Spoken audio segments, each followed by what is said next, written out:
तो स्वागत है दोस्तों आपका परीक्षा कोचिंग सेंटर के यूट्यूब चैनल पर। आज की वीडियो में हम बात करेंगे ब्रह्मास्त्र सीरीज के नए वीडियो ज्योग्राफी के वीडियो के बारे में। इस वीडियो में हम आज कई ऐसे इंपॉर्टेंट क्वेश्चन को सॉल्व करेंगे जो आपके माध्यमिक 2023 में आने वाले परीक्षा के लिए बहुत ज़्यादा इंपॉर्टेंट होंगे। तो मैं वीडियो शुरू करने से पहले बस एक इंपॉर्टेंट बात ये बता देना चाहता हूँ कि वीडियो का 1 नंबर क्वेश्चन हो या 5वां नंबर क्वेश्चन हो या आखिरी क्वेश्चन हो, हर एक क्वेश्चन आपके लिए बहुत ज़्यादा इंपॉर्टेंट है। आप ये कोशिश कीजिएगा कि आप इन सभी क्वेश्चन को अच्छे से जान ले, समझ ले और इतना बढ़िया से रिवाइज कर ले ताकि ये परीक्षा तक आपके दिमाग में रहे, क्योंकि परीक्षा में ये क्वेश्चन तो जरूर से जरूर आने वाले हैं। जो भी क्वेश्चन कराए जाएंगे इसमें से लगभग 50% से ज़्यादा क्वेश्चन ऐसे हैं जो किसी ना किसी परीक्षा में आए हैं और आने वाले परीक्षा के लिए भी बहुत ज़्यादा इंपॉर्टेंट है। ठीक है, तो जुड़े रहिए हमारे चैनल के साथ और जल्दी से पेन, कॉपी, कलम जो भी है निकाल के बैठ जाइए, क्योंकि अगर आपको कोई क्वेश्चन याद है तो सही है, नहीं याद है तो आप उसको कॉपी में नोट डाउन करके उसे अपने पास रख सकते हैं। क्योंकि आप भले ही हमारे वीडियो को देख रहे हैं लेकिन हो सकता है परीक्षा के दिन आपके पास ये वीडियो ना हो, पर वो नोट आपके पास रहना बहुत ज़्यादा जरूरी है। ठीक है, तो चलिए बिना समय को गवाए आते हैं अपने स्क्रीन के ऊपर और समझना शुरू करते हैं इस पहले क्वेश्चन को। देखिए, पहला क्वेश्चन है हमारा, पार्ट 1 है ये हमारे इस वीडियो का पहला क्वेश्चन है।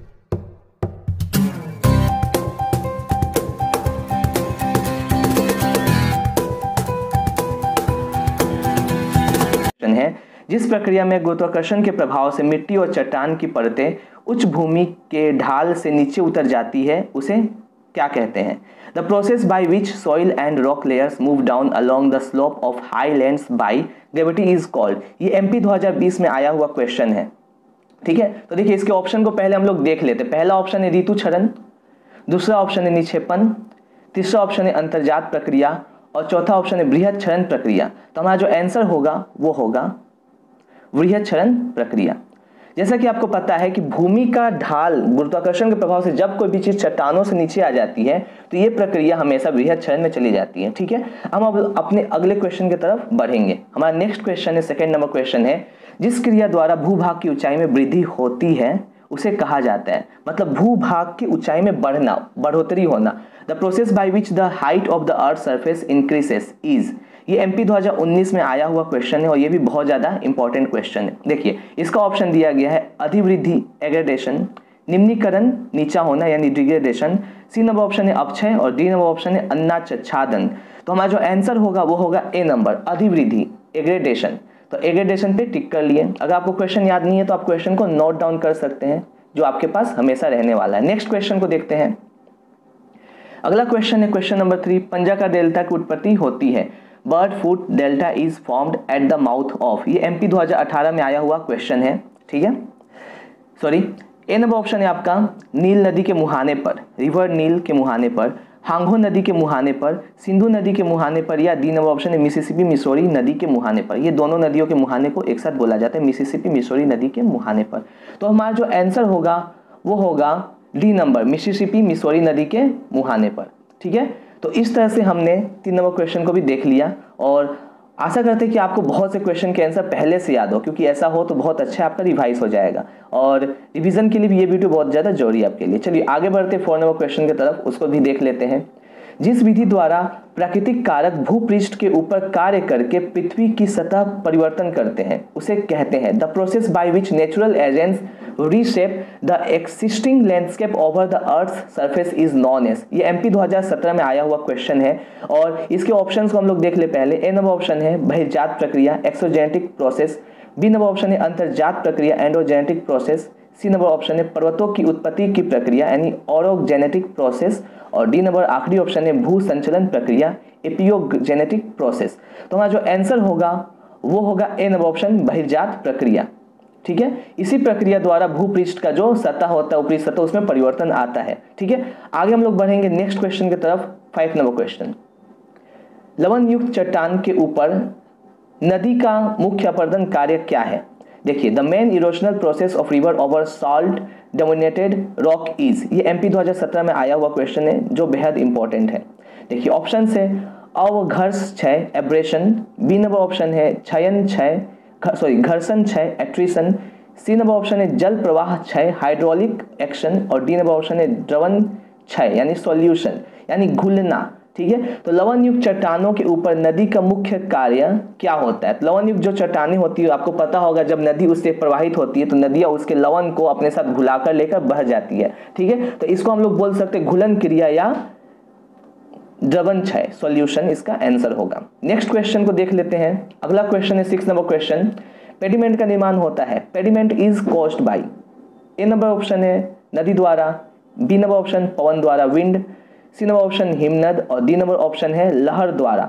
तो हमारा जो आंसर होगा पेडिमेंट, पेडिमेंट का निर्माण होता है पवन द्वारा, हवाओं के द्वारा पेडिमेंट का निर्माण होता है। नेक्स्ट क्वेश्चन है हमारा, अगला क्वेश्चन है पर्वतीय हिमनदों की गोद में बने गहरी दरारों को क्या कहा जाता है? पर्वत के हिमनद के जो गोद में गहरी दरारें बनती है उनको क्या कहा जाता है? Deep cracks on the surface of the mountain glacier are called. ये 2019 में आया हुआ क्वेश्चन है, माध्यमिक में आ चुका है और बहुत से सेंटअप में भी मैंने इस क्वेश्चन को देखा था। तो देखिए क्वेश्चन में भी दरारों का बात कहा गया और ऑप्शन को देंगे तो आपको आंसर पहले से पता चल जाएगा। देखिए पहला ऑप्शन है नूना टॉक, अगला ऑप्शन है हिम दरार, सी नंबर ऑप्शन है तीक्ष्ण कटक एरेट और डी नंबर ऑप्शन है सर्क।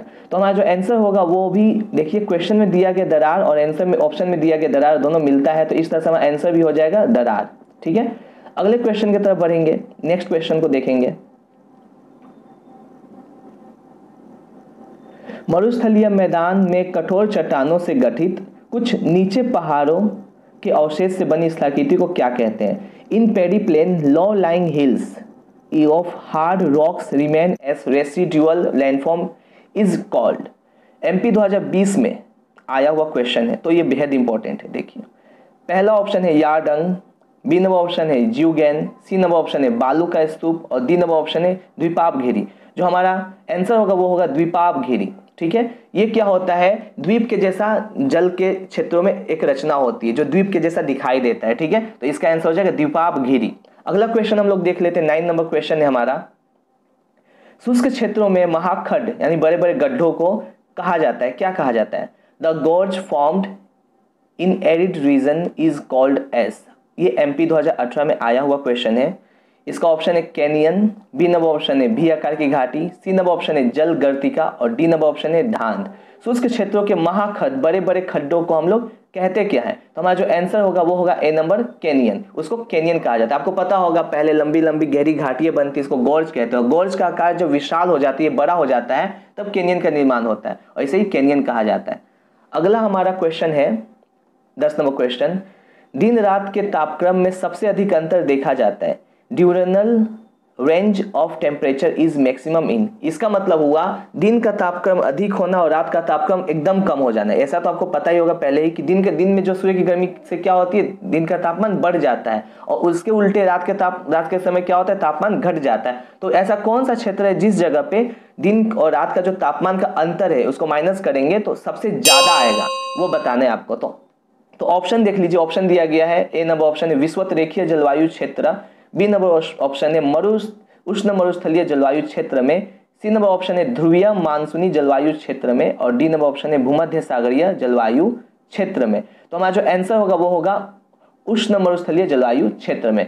उष्ण मरुस्थलीय जलवायु क्षेत्र का मतलब आप लोग जानते ही होंगे, रेगिस्तान या जो डेजर्ट रीजन होता है वो सभी रीजन जो होते हैं उष्ण मरुस्थलीय जलवायु क्षेत्र होता है और यहाँ पे दिन और रात का तापक्रम अंतर होता है, इसी कारण से ये डेजर्ट बन जाते हैं, ठीक है। तो ऐसे ऐसे अगर ट्रिक्स से आप इस क्वेश्चन को याद करोगे तो ये ज्यादा आपको याद होगा, क्योंकि ये एक प्रैक्टिकल सब्जेक्ट है ज्योग्राफी और जितना ज्यादा प्रैक्टिकली आप इसको समझोगे तो उतना ज्यादा ही आपको याद होगा। वैसे तो हमें मौका नहीं मिला कि आपको समझा पाए, पर अभी मौका मिला है, इस मौके से आपको हम समझाने की कोशिश कर रहे हैं। आप इसको ध्यान से समझिएगा, ठीक है। अगले क्वेश्चन की तरफ बढ़ते हैं हम लोग। क्वेश्चन नंबर 11 है वह तल सीमा जिसके नीचे बर्फ जल में बदल जाता है उसे क्या कहते हैं? The boundary below which snow melts into water is called.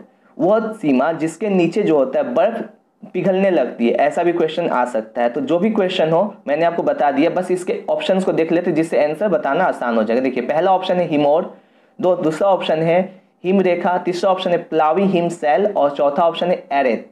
तो हमारा जो आंसर होगा वो होगा हिम रेखा। देखिए नाम से ही पता चलता है हिम का रेखा। हिम का रेखा का मतलब क्या है? एक ऐसा रेखा जिसके ऊपर में हिम हो और उसके नीचे में हिम नहीं हो। इसके नीचे आते ही तापमान अचानक से बढ़ जाता है और क्या होता है कि वो पानी में बदलना शुरू हो जाती है, पिघलने लगता है, ठीक है। इसलिए इस रेखा को जिसके ऊपर बर्फ पाई जाती है उसको हिम रेखा कहा जाता है। तो हमारा आंसर होगा हिम रेखा, बी नंबर। नेक्स्ट क्वेश्चन को देखते हैं। भारत का सबसे बड़ा हिमनद है, ऐसा हिमनद जो भारत का, ध्यान दीजिएगा परीक्षा में बहुत बार घुरा के क्वेश्चन आता है, कभी कभी पूछता है विश्व का सबसे बड़ा हिमनद। तो ये आपके लिए क्वेश्चन रहा, आप हमें कमेंट में बताइएगा, बाकी बच्चों के लिए भी हेल्प हो जाएगा। अब ये नहीं बता पाएंगे, अगर गलत होता है तो हम आपको जरूर हेल्प करेंगे। पहले भारत के सबसे बड़े हिमनद को देख लेते हैं, बहुत ही इंपॉर्टेंट हिमनद है।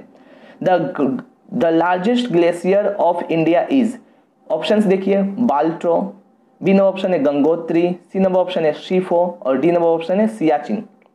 तो ये एक ऐसा हिमनद है जिसके लिए हमेशा हमारा चाइना से लड़ाई होते रहता है। अब मैंने आपको हिंट तो दे ही दिया है, आंसर भी आपके जबान पे होगा, हम भी बता दे रहे हैं कि आंसर होगा हमारा सियाचिन। सियाचिन हमारा आंसर है, डी नंबर ऑप्शन आंसर है। आगे बढ़ते हैं नेक्स्ट क्वेश्चन की तरफ।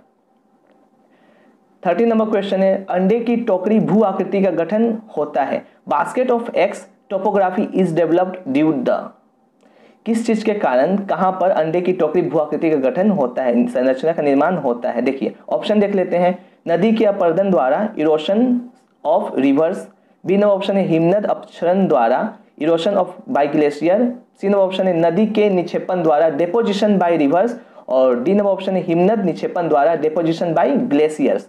तो जो हमारा ऑप्शन इसको तो आपने देख लिया, अगर आपको आंसर पता है तो वो भी जल्दी से कमेंट कर दीजिए और मैं बस 3 सेकंड का वेट करूंगा और ये 3 सेकंड खत्म होता है। आंसर होगा हमारा D number answer, D number option, हिमनद निक्षेपण द्वारा। हिमनद के निक्षेपण द्वारा ही अंडों की टोकरी आकृति की रचना होती है। आगे बढ़ेंगे हम लोग और नेक्स्ट क्वेश्चन को देखेंगे।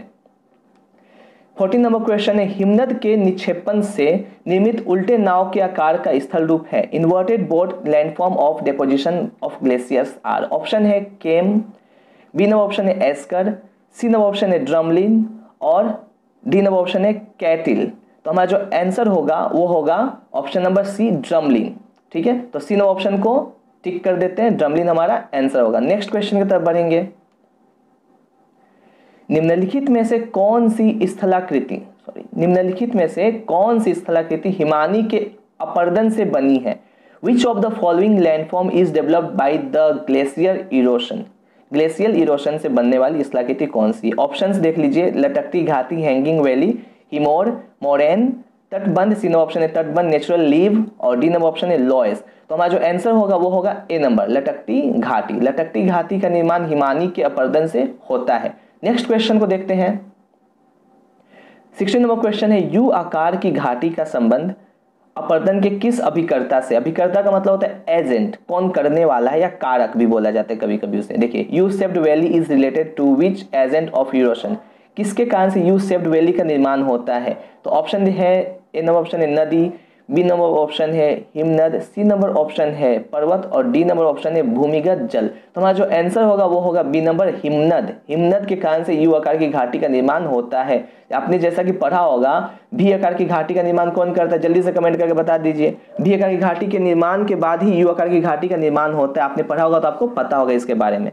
कैसे, जब भी आकार की घाटी का निर्माण हो जाता है तो उसमें कभी कभी हिमनद का प्रवाह होने लगता है। हिमनद के प्रवाह से क्या होता है, घाटियां यू आकार में बदल जाती है और इसी को यू शेप्ड वैली कहते हैं। ये बहुत बार पूछा जाता है। इंपॉर्टेंट नहीं कहा हमने, इसका मतलब क्या, ये इंपॉर्टेंट नहीं है? नहीं, बिल्कुल नहीं। अगर ये माध्यमिक में नहीं आया तो हो सकता है ये भी इंपॉर्टेंट, क्योंकि इंपॉर्टेंट की लिस्ट में है। आगे हम लोग बढ़ेंगे। 20 नंबर क्वेश्चन है, वादी पाई जाती है। वादी कहाँ पाई जाती है। वादी is found in, A number option है शीत, बी नंबर ऑप्शन है उष्ण और आर्द्र क्षेत्रों में, सी नंबर ऑप्शन है मरुस्थलीय क्षेत्रों में और डी नंबर ऑप्शन है शीतोष्ण जलवायु प्रदेश में। तो हमारा जो आंसर होगा वो होगा सी नंबर, मरुस्थलीय क्षेत्रों में वादी पाई जाती है। ठीक है, वादी, वादी का मतलब क्या होता है, शुष्क घाटियां, और शुष्क घाटी जैसा कि आपको पता होगा ये मरुस्थलीय क्षेत्र में ही पाई जा सकती है। ये पर्वतों के बीच की कुछ ऐसी घाटियां होती है जो काफी शुष्क होती है, सूखी होती है। नेक्स्ट क्वेश्चन देखते हैं। अगला क्वेश्चन 18 नंबर, पवन का कार्य अति सामान्य है। Wind, work of wind is very common in, किस जगह पे पवन का कार्य सामान्य रूप से होता है। तो ऑप्शन बताया जा रहा है, जंगली क्षेत्रों में द फॉरेस्ट एरियाज, मरुस्थलीय क्षेत्रों में द डेजर्ट एरियाज, डेल्टाई क्षेत्रों में द डेल्टाई रीजन और इन डी नंबर ऑप्शन है इनमें से कोई भी नहीं। तो पवन का जो कार्य होता है दोस्तों, आपको बता दें हम, पवन का कार्य मरुस्थलीय क्षेत्रों में सबसे अधिक होता है। मरुस्थलीय क्षेत्र जहाँ पे दूर दूर तक पेड़ों का नामो निशान नहीं होता, तो जंगल से तो हो नहीं सकता ये चीज। पेड़ के ना होने के कारण से क्या हवाएं तेजी से चल पाती, इनको रुकावट नहीं मिलती और इसी यही क्या करते हैं, अपरदन का कार्य अपना आराम से करते बिना किसी रोक टोक के। ठीक वैसे जैसे हमें रोक टोक ना मिले तो हम पढ़ाई ना करें, खेलने में दिन भर अपना खेलते रहे। ठीक है, उसी तरह से, है ना। आगे देखिए 19 नंबर क्वेश्चन है, बरखान का निर्माण होता है, barchan are made by, barchan कैसे बनती है? और ए नंबर ऑप्शन है पवन द्वारा, बी नंबर ऑप्शन हिमनद द्वारा, सी ऑप्शन है नदी द्वारा बाई रिवर्स, और डी नंबर ऑप्शन है अन्नाच्छादन द्वारा बाई डेन्यूटेशन। तो हमारा जो आंसर होगा वो होगा ए नंबर पवन द्वारा। बरखान क्या होता है? एक अर्धचंद्राकार रचना होती है, स्थलाकृति होती है, और ये पवन द्वारा बनती है। नेक्स्ट क्वेश्चन देखते हैं हम लोग। 20 नंबर क्वेश्चन है, पवन और प्रवाहित जल की संयुक्त क्रिया से बनने वाला स्थल रूप है। Landform develop by the activity of wind and following water is. Options देख लीजिए, लोयस, बी नंबर ऑप्शन है यारडंग, सी नंबर ऑप्शन परतदार, मलवा या बहाव, ऑप्शन डी है पेडिमेंट। तो जो आंसर होगा वो होगा ऑप्शन नंबर डी। पेडिमेंट का जो निर्माण होता है, इसका निर्माण प्रवाहित जल और पवन दोनों के सम्मिलित कार्य से होता है। दोनों मिलकर जब कार्य करते हैं तभी जाके इसका निर्माण हो पाता है। ठीक है, सम्मिलित कार्य का कुछ और ही बात होता है। मिलकर जुलकर काम करने में जो मजा है वो किसी काम में नहीं है, और मिलजुल कर काम करने से ही सफलता मिलती है। देखिए नदी और पवन मिलकर काम करते हैं तो कितना अच्छा स्थलाकृति बनाते हैं, अच्छा स्थलाकृति होता है, उपजाऊ भी होता है काफी। देखिए 21 नंबर क्वेश्चन है, लेब्राडोर की ठंडी धारा और उष्ण गल्फ स्ट्रीम की धारा से मिलने पर जो भयंकर कोहरा और झंझावात की उत्पत्ति होती है वह तटीय क्षेत्र का नाम बताइए। उस तटीय क्षेत्र का नाम बताना है आपको। तटीय क्षेत्र का मतलब होता है समुद्र और स्थल का किनारा या भाग, जहाँ पे दोनों का मिलन होता है। अंग्रेजी में पढ़ लेते हैं इसको। The merging of cold Labrador current and warm Gulf Stream current create dense fogs and stormy weather conditions along. देखिए फिर से ये माध्यमिक में आया हुआ क्वेश्चन है, 2018 में आया था, तो ये भी इंपॉर्टेंट क्वेश्चन है। ऑप्शंस दिया जा रहा है, ए नंबर ऑप्शन है न्यू फाउंडलैंड के तट पर, बी नंबर ऑप्शन है गिनी तट पर, सी नंबर ऑप्शन है फ्लोरिडा तट पर, और डी नंबर ऑप्शन है पेरू के तट पर। तो हमारा जो आंसर होगा वो होगा न्यू फाउंडलैंड के तट पर। न्यू फाउंडलैंड के तट पर ही इसको देखा जा सकता है अक्सर। देखिए 22 नंबर क्वेश्चन है, लघु ज्वार के समय चंद्रमा और सूर्य पृथ्वी की अपेक्षा, लघु ज्वार के समय चंद्रमा और सूर्य दोनों, ध्यान दीजिएगा बातों पर, पृथ्वी की अपेक्षा निम्नलिखित कोण पर अवस्थान करते, कितने डिग्री के कोण पर अवस्थान करते हैं, यानी on the days of neap tides the sun and the moon are at the following angles to each other in respect of the earth. मतलब किस एंगल पे होते सन और मून, ठीक है, लघु ज्वार के समय। तो ऑप्शन दिया जा रहा है 180 degree, B number option 360 degree, C number option 90 degree, और डी नंबर ऑप्शन 120 डिग्री। गलती से 0 हो गया, ध्यान दीजिएगा, 120 डिग्री है वो। तो हमारा जो आंसर होगा वो होगा सी नंबर 90 डिग्री। एकदम सीधा खड़ा होता है वो, एक दूसरे के सिधाई पर होते हैं। नेक्स्ट क्वेश्चन है 23 नंबर क्वेश्चन, पृथ्वी और चंद्रमा के बीच की दूरी जब सबसे कम हो जाती है उस समय उत्पन्न ज्वार को क्या कहा जाता है? जिस समय पृथ्वी और चंद्रमा की जो दूरी होती है सबसे कम होती है तो उत्पन्न ज्वार को क्या कहा जाता है?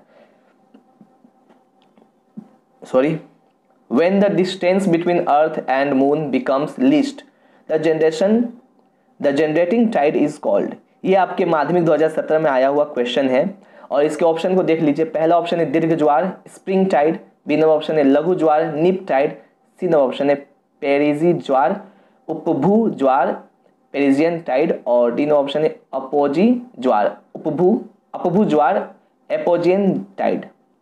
तो जो हमारा आंसर होगा वो होगा पेरिजी ज्वार उपभू ज्वार। ठीक है, और इस तरह से हमारा 23 क्वेश्चन का आंसर हो गया, उपभू ज्वार इसको कहा जाएगा। आगे बढ़ेंगे नेक्स्ट क्वेश्चन की तरफ। 24 क्वेश्चन है, वाहन से निकले हुए कार्बन के कणों को किसके प्रयोग से नियंत्रित किया जा सकता है? Carbon particles emitted by vehicles are controlled by use of. ये एमपी 2020 में आया हुआ क्वेश्चन है जो कि बेहद इंपॉर्टेंट है। पहला ऑप्शन दिया जाए पुनर्चक्रण द्वारा, उसको पुनर्चक्रण किया जा सकता है, फिर से उसको तैयार किया जा सकता है, गंदे धुओं को लेकर फिर से तैयार करना पुनर्चक्रण कहलाता है। बी नंबर ऑप्शन है इलेक्ट्रोस्टैटिक प्रेसिपिटेटर द्वारा, सी नंबर ऑप्शन है स्क्रबर द्वारा, और डी नंबर ऑप्शन है कोटेड एल्यूमिना द्वारा। तो हमारा जो आंसर होगा वो होगा बी नंबर इलेक्ट्रोस्टैटिक प्रेसिपिटेटर द्वारा। यानी एक तरह का एक यंत्र होता है जिसको उसके पास लगा देने से क्या होता है कि उसमें से कार्बन को एब्जॉर्ब करके कोशिश करता है कम से कम मतलब दूषित हवा बाहर निकले। ठीक है, आगे हम लोग बढ़ेंगे 25 क्वेश्चन। ये हमने अब जाके लगभग हाफ क्वेश्चन तक पहुंच गए हैं, घबराइए मत, बहुत ही कम क्वेश्चन में करवा रहा हूँ, इसके लिए आपको बहुत ज़्यादा पढ़ना पड़ेगा लेकिन मैं सजेस्टिव कुछ क्वेश्चंस को दे रहा हूँ जो कि बेहद ज़रूरी है। एमसीक्यू क्वेश्चन जो कि आपकी न्यू है परीक्षा के लिए, इसको पढ़ोगे, इसको करोगे तो आपको टोटल कम से कम तो 50 नंबर ये आपको ला के देगा, इससे भी ज़्यादा ही ला के देगा, यानी पासिंग मार्क्स से ज़्यादा ही आपको दे रहा है। तो बहुत जरूरी है इसको पढ़ना और समझना, ठीक है। 25वां क्वेश्चन है, प्रदूषित जल मनुष्य के शरीर में यह रोग उत्पन्न करता है। कौन सा ऐसा रोग है जो प्रदूषित जल के जाने से शरीर में होता है? The in human body contaminated water may cause. ये एमपी 2019 का इंपॉर्टेंट क्वेश्चन, मतलब माध्यमिक में आया हुआ क्वेश्चन है तो इंपॉर्टेंट है। ऑप्शन है हैजा, डायरिया, बी नंबर ऑप्शन है दमा, अस्थमा, सी नंबर ऑप्शन है फेफड़ा का कैंसर यानी लंग कैंसर, और डी नंबर ऑप्शन है दृष्टिहीनता, ब्लाइंडनेस। तो हमारा जो आंसर होगा वो होगा हैजा। हैजा ऐसी बीमारी है जो हमें दूषित जल के लेने से, ग्रहण करने से होती है। नेक्स्ट क्वेश्चन को देखिए, 26 नंबर क्वेश्चन है हमारा।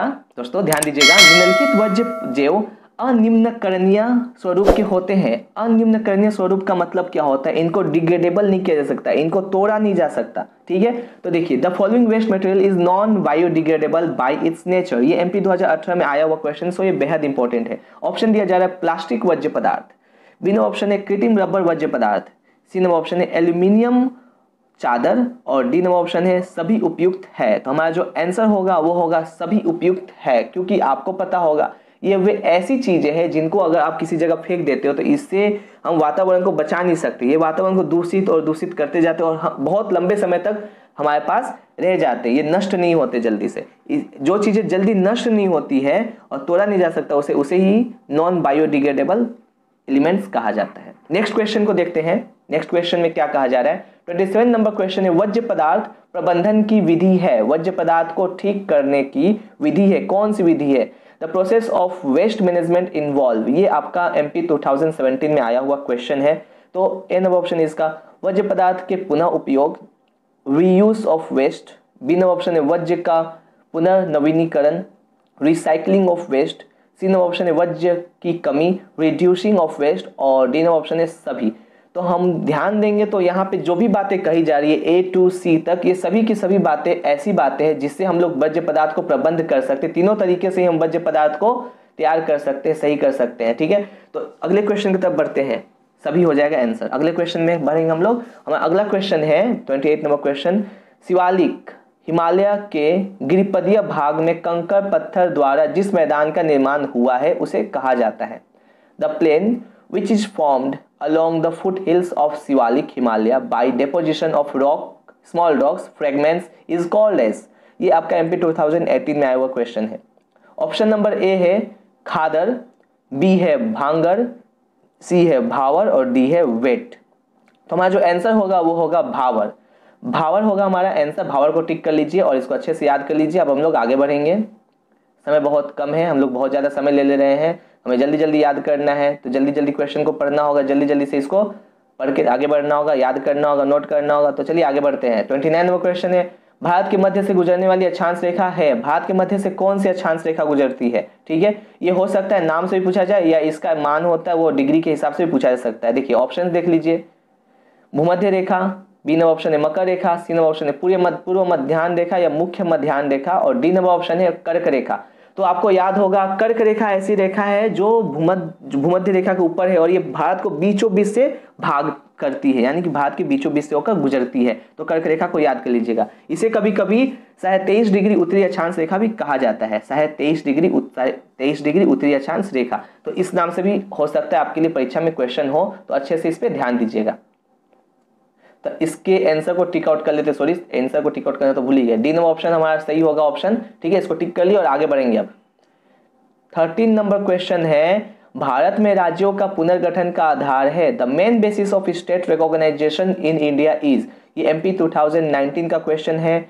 ऑप्शन देख लीजिए, ए नंबर ऑप्शन है भाषा, बी ऑप्शन है भू प्राकृतिक समानता, सी ऑप्शन है भोजन की समानता, और डी नंबर ऑप्शन है आर्थिक क्रियाकलापों में समानता। तो आपको याद होगा अच्छे से कि भारत में राज्यों के पुनर्गठन का जो एकमात्र आधार है वो है भाषा। कभी कभी संस्कृति के आधार पे भी इसको बंटवारा किया जाता है, लेकिन भाषा सबसे ज़्यादा इंपॉर्टेंट है। अगर भाषा और संस्कृति ये दोनों ऑप्शन में हो तो तभी भी आप सिर्फ भाषा को ही टिक आउट कीजिएगा, क्योंकि भाषा हमारा एकदम परफेक्ट आंसर है। अगले क्वेश्चन की तरफ बढ़ेंगे। Question number 13(1). हिमालय के गिरिपदीय भाग में कंकड़ पत्थर द्वारा जिस मैदान का निर्माण हुआ उसे कहा जाता है the plane which is formed along the foothills of Shivalik Himalaya by deposition of small rock fragment is called as. ये आपका MP 2018 में आया हुआ क्वेश्चन है और इसका ऑप्शन को देख लीजिए। पहला है खादर, बी नंबर ऑप्शन है भागर, सी नंबर ऑप्शन है भावर और डी नंबर ऑप्शन है बेट। तो जो आंसर होगा वो होगा सी नंबर भावर। अगले क्वेश्चन की तरफ बढ़ेंगे। Question number 32। गोदावरी एवं कृष्णा नदी के डेल्टाओं के बीच स्थित झील है, वो कौन सी झील है जो गोदावरी और कृष्णा नदी के बीच में स्थित है? The lake located in between the deltas of Godavari and Krishna river is. MP 2020 का क्वेश्चन है, ठीक है। ऑप्शन दिया गया है कोलेरू, बी नंबर ऑप्शन है पुलिकत, सी नंबर ऑप्शन है चिल्का और डी नंबर ऑप्शन है बेम्बनाड। तो हमारा जो आंसर होगा वो होगा कोलेरू। कोलेरू जो आंसर है वो ये ऑप्शन जो है वो सही होगा। गोदावरी और कृष्णा नदी के बीच में कोलेरू है, ठीक है। अगले क्वेश्चन की तरफ बढ़ते हैं। 33 नंबर क्वेश्चन। भारत में किस पद्धति से सिंचाई सबसे अधिक होती है? किस तरीके से सिंचाई सबसे अधिक होती है? सिंचाई का मतलब क्या होता है? बहुत से बच्चे को तो ये भी नहीं पता होता है। सिंचाई का मतलब होता है, जान लीजिए, पेड़ पौधों तक पानी को पहुंचाना, यानी फसलों तक पानी को पहुंचाने को ही सिंचाई कहा जाता है। और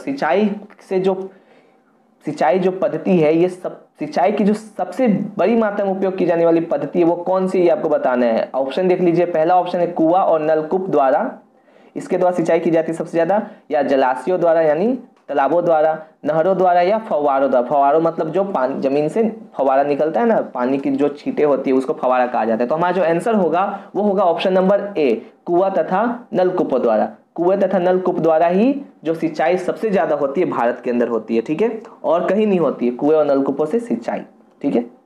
आगे बढ़ेंगे नेक्स्ट क्वेश्चन की तरफ। गंगा नदी का उद्गम स्थल है, the source of river Ganga is. ये MP 2019 का क्वेश्चन है। पहला ऑप्शन है यमुनोत्री हिमनद, बी नंबर ऑप्शन है जेमू हिमनद, सी नंबर ऑप्शन है सियाचिन हिमनद और डी नंबर ऑप्शन है गंगोत्री हिमनद। तो देखिए नाम से ही पता हो चल रहा होगा आपको, गंगा और गंगोत्री, तो हमारा गंगोत्री हिमनद हो जाएगा गंगा नदी का उद्गम स्थान। कभी कभी यमुना नदी का उद्गम स्थान भी पूछा जाता है, तो यमुनोत्री से नाम होता है यमुना का, तो यमुनोत्री यमुना का उद्गम स्थान है। नेक्स्ट क्वेश्चन को देखेंगे। 35 नंबर क्वेश्चन है, भारत का वृहत्तम बहुउद्देशीय नदी योजना है in India the largest multipurpose river valley project is. MP 2019 का क्वेश्चन है। पहला ऑप्शन है Bhakra Nangal, B number option है दामोदर, सी नंबर ऑप्शन है सरहिंद, डी नंबर ऑप्शन है हीराकुंड। सी नंबर ऑप्शन थोड़ा गलत लिखा गया है, सरहिंद होना चाहिए, ठीक है। तो हमारा जो आंसर होगा वो होगा option number A, Bhakra Nangal. सबसे बड़ा बहुउद्देशीय नदी घाटी योजना, बहुउद्देशीय का मतलब होता है बहुत सारे उद्देश्य से जो नदी घाटी का योजना, नदियों का योजना किया जाना ही होता है बहुउद्देशीय नदी घाटी योजना, ठीक है। अगले क्वेश्चन की तरफ बढ़ेंगे। Question number 36। भारत में एक खारे पानी की झील का नाम उदाहरण है, झील का नाम बताना है, ठीक है। Example of one salt lake of India is. तो खारे पानी की झील पूछ ली गई है जो कि माध्यमिक 2018 में आया हुआ है। मैं आपसे जानना चाहता हूं कि मीठे पानी की झील कौन सी है, तो जल्दी से कमेंट करके मैं बताइए मीठे पानी की झील कौन सी है भारत के अंदर, वो भी सबसे ज्यादा इंपॉर्टेंट वाला। अगर आपका आंसर सही होता है तो आप अगले क्वेश्चन, अगला जो पार्ट होगा उसमें मैं आपके नाम को जरूर घोषित करूंगा, सबके सामने बताऊंगा कि इस बच्चे ने आंसर दिया था, और नहीं तो कोई बात नहीं, मैं आपको आंसर दे दूंगा कमेंट के जरिए। अगर आपको ज्यादा जरूरी है पूछने की तो पूछ लीजिएगा, ठीक है। अगर नहीं आया कमेंट तो अगले नेक्स्ट वीडियो तक तो मैं आंसर खुद दे दूंगा। ऑप्शन देख लीजिए, पेंगोंग झील, बी नंबर ऑप्शन है भीमताल झील, सी नंबर ऑप्शन है डल झील और डी नंबर ऑप्शन है लॉकटॉक झील। तो हमारा जो खारे पानी का जो झील है वो हमारा है लॉकटॉक झील, सबसे इंपॉर्टेंट है यहाँ पे, ठीक है। तो 36 क्वेश्चन का आंसर हो जाएगा, तो हमारा जो आंसर होगा वो होगा पेंगोंग झील। पेंगोंग झील को टिक कर लीजिए और आगे बढ़िए, ठीक है। Next question 37 number question. पश्चिमी विक्षोभ भारत में, 37 नंबर क्वेश्चन है, पश्चिमी विक्षोभ भारत में उत्पन्न होता है।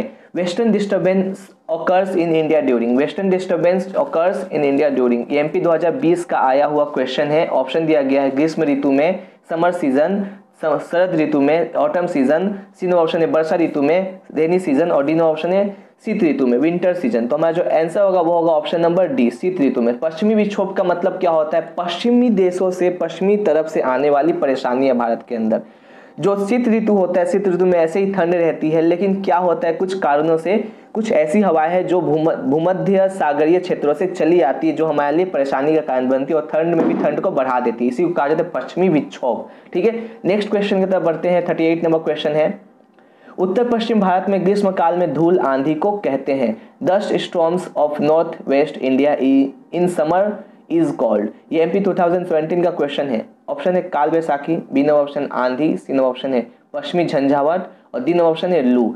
तो बताइए इतना इजी क्वेश्चन का आंसर पूछा गया, धूल आंधी को क्या कहते हैं? धूल आंधी को आंसर है आपका आंधी, आंधी कहा जाता है। नेक्स्ट क्वेश्चन है, लेटराइट मिट्टी इस क्षेत्र में पाई जाती है। The laterite soil is found in the region of. ये MP 2018 का क्वेश्चन है। लेटराइट मिट्टी किस क्षेत्र में पाई जाती है? उपजाऊ मिट्टी होती है एक तरह से। देखिए, गंगा के मैदान में पाई जाती है, या पश्चिमी घाट के पश्चिमी ढाल पे पाई जाती है, या सुंदरवन में पाई जाती है, या मरुस्थलीय क्षेत्र में पाई जाती है। हमारा जो आंसर होगा वो होगा पश्चिमी घाट के पश्चिमी ढाल में। जो लेटराइट मिट्टी होती है वो पश्चिमी घाट के पश्चिमी ढाल में पाई जाती है। अगला क्वेश्चन जो है हमारा है 40 नंबर क्वेश्चन। देखिए, एक विधि जिससे भारत में भूमि संरक्षण होता है, भूमि को बचाव किया जाता है। A method followed in India to conserve soil is. भूमि को बचाने का, मिट्टी को बचाने का जो एक तरीका है वो क्या है? MP 2017 का क्वेश्चन है। पहला है सिंचाई, बी नंबर ऑप्शन है झूम खेती, सी नंबर ऑप्शन है फसल चक्र और डी नंबर ऑप्शन है चारागाह। तो हमारा जो एकमात्र जो इसका उदाहरण है, आंसर है, वो होगा हमारा सी नंबर ऑप्शन फसल चक्र। फसल चक्र क्या होता है? तो फसल चक्र में हम लोग क्या करते हैं, एक फसल को लगातार एक ही भूमि पर उगाने की जगह पर हम लोग क्या करते हैं कि बीच बीच में अन्य फसलों को चूज करते हैं, जिससे क्या होता है भूमि की उर्वरता बनी रहती है, फर्टिलाइज वो रहता है हमेशा। ठीक है, नेक्स्ट क्वेश्चन को देखेंगे। 41 नंबर क्वेश्चन है, समुद्री लवण युक्त वायु आवश्यक है। Salty sea breeze is needed for. MP 2020 का क्वेश्चन है। पहला ऑप्शन है गन्ने की खेती के लिए, C number option, B number option है चाय की खेती के लिए, सी नंबर ऑप्शन है जूट की खेती के लिए और डी नंबर ऑप्शन है कॉफी की खेती के लिए। तो हमारा जो आंसर होगा वो होगा ऑप्शन नंबर ए, गन्ने की खेती के लिए।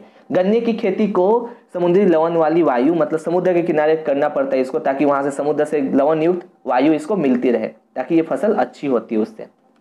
नेक्स्ट क्वेश्चन को देखेंगे। 42 नंबर क्वेश्चन है, भारत में प्रति हेक्टेयर सर्वाधिक धान उत्पादनकारी राज्य है। The state which ranks first in production of rice per hectare is. वो कौन सा राज्य है जो सबसे ज्यादा, प्रति हेक्टेयर में याद रखिएगा, सबसे ज्यादा नहीं, प्रति हेक्टेयर में सबसे ज्यादा उत्पादन करता है धान का। ठीक है, वैसे तो ये राज्य इतना जरूरी है, जो इतना इंपॉर्टेंट है कि बहुत से फसलों का प्रति हेक्टेयर में सबसे ज्यादा उत्पादन करता है, चाहे वो गेहूं हो, चाहे वो चाय हो, चाहे वो कपास हो, वो हर एक चीज को, लगभग हर एक चीज को वो सबसे ज्यादा उत्पादन करता है, वो भी प्रति हेक्टेयर में। तो उस राज्य का नाम आपको बता दिया जाए। ऑप्शन दिया जा रहा है पश्चिम बंगाल, उत्तर प्रदेश, पंजाब और आंध्र प्रदेश। ध्यान दीजिएगा, ये क्वेश्चन MP 2019 में आया हुआ है और इसका आंसर है हमारा पंजाब, ऑप्शन नंबर सी। ठीक है, आगे बढ़ेंगे, क्वेश्चन नंबर 43 को देखेंगे। गेहूं एक है, गेहूं क्या है? Wheat is a. व्हीट क्या है? हमारा ऑप्शन दिया जा रहा है रबी फसल, बी नंबर ऑप्शन है खरीफ फसल, सी नंबर ऑप्शन है जायद फसल और डी नंबर ऑप्शन है पेय फसल। तो हमारा जो आंसर होगा वो होगा ए नंबर, रबी फसल। गेहूं एक तरह का रबी फसल है। नेक्स्ट क्वेश्चन को देखेंगे। क्वेश्चन नंबर 44, भारत में ज्वार उत्पादन के क्षेत्र में प्रथम राज्य है। The state which ranks first in jowar production in India is.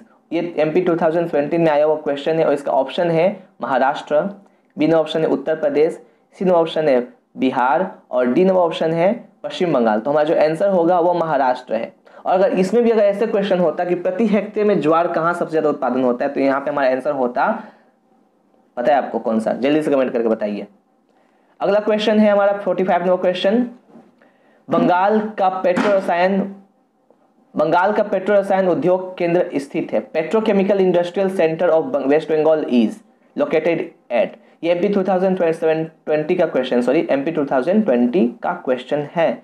A number option है जौनपुर में, जौनपुर, बी नंबर ऑप्शन है कोलकाता, सी नंबर ऑप्शन है शंकरपुर और डी नंबर ऑप्शन है हल्दिया। तो भारत में जो पेट्रो रसायन का सबसे महत्वपूर्ण केंद्र है वो हल्दिया में है। हल्दिया ये पश्चिम बंगाल में ही है, बस ये थोड़ा समुद्री क्षेत्रों से जुड़ा हुआ है।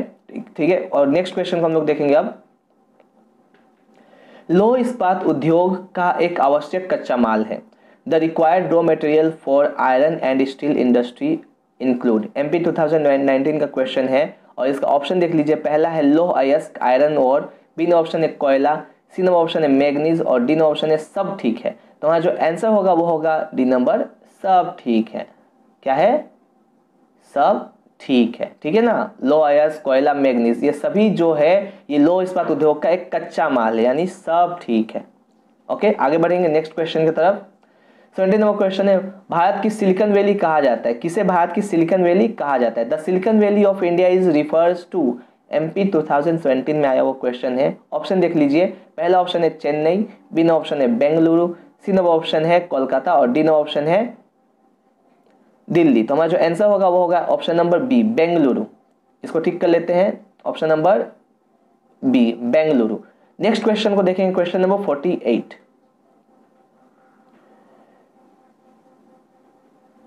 सन 1911 के जनगणना के अनुसार भारत में कुल महानगरों की संख्या है according to 2011 census. The number of metropolis in India is, MP 2019 का क्वेश्चन है और बेहद इंपॉर्टेंट क्वेश्चन है। ऑप्शंस दिया जा रहा है 55, बी नंबर ऑप्शन है 53, सी नंबर ऑप्शन है 51 और डी नंबर ऑप्शन है 49। तो हमारा जो आंसर होगा वो होगा बी नंबर 53। भारत में जो महानगर है वो 53 है, कुल महानगर 2011 के अनुसार 53 है। और अभी कोई नया जनगणना हुआ नहीं तो चिंता की कोई बात नहीं, अगर आगे जनगणना का खबर आता है तो ये हो सकता है क्वेश्चन बदले, फिलहाल अभी पिछले वाले से काम चलाना है। ठीक है, 49 नंबर क्वेश्चन है, उत्तर में स्थित श्रीनगर से दक्षिण में स्थित कन्याकुमारी को सबसे तेज रफ्तार से जोड़ने वाली प्रस्तावित सड़क मार्ग को कहा जाता है?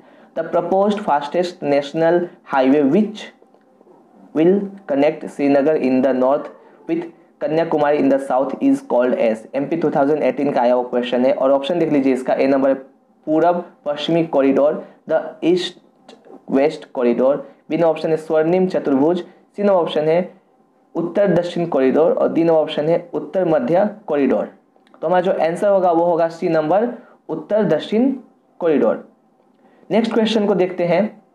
अगला क्वेश्चन है 50 नंबर, भारत में सबसे लंबा राष्ट्रीय राजमार्ग है? सबसे राष्ट्रीय राजमार्ग जो है, राजमार्ग क्या होता है? हाईवे जो मेन होते हैं वो।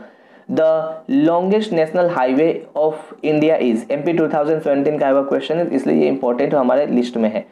ऑप्शन दिया जा रहा है राष्ट्रीय राजमार्ग संख्या 7, बी नंबर ऑप्शन है राष्ट्रीय राजमार्ग संख्या 2 और सी नंबर ऑप्शन है राष्ट्रीय राजमार्ग संख्या 5 और डी नंबर ऑप्शन है राष्ट्रीय राजमार्ग संख्या 44। तो हमारा जो आंसर होगा वो होगा डी नंबर राष्ट्रीय राजमार्ग संख्या 44। संख्या नंबर 44 नंबर भी ज़्यादा है और ये सबसे लंबा राष्ट्रीय राजमार्ग भी है। आखिरी क्वेश्चन 51। वैसे तो हमारा 50 का ही टारगेट था इस बार का, लेकिन हमने माना है कि 51 जो होता है वो लकी होता है हमारे लिए, तो 51 क्वेश्चन को भी हम लोग यहाँ पे देखते हैं।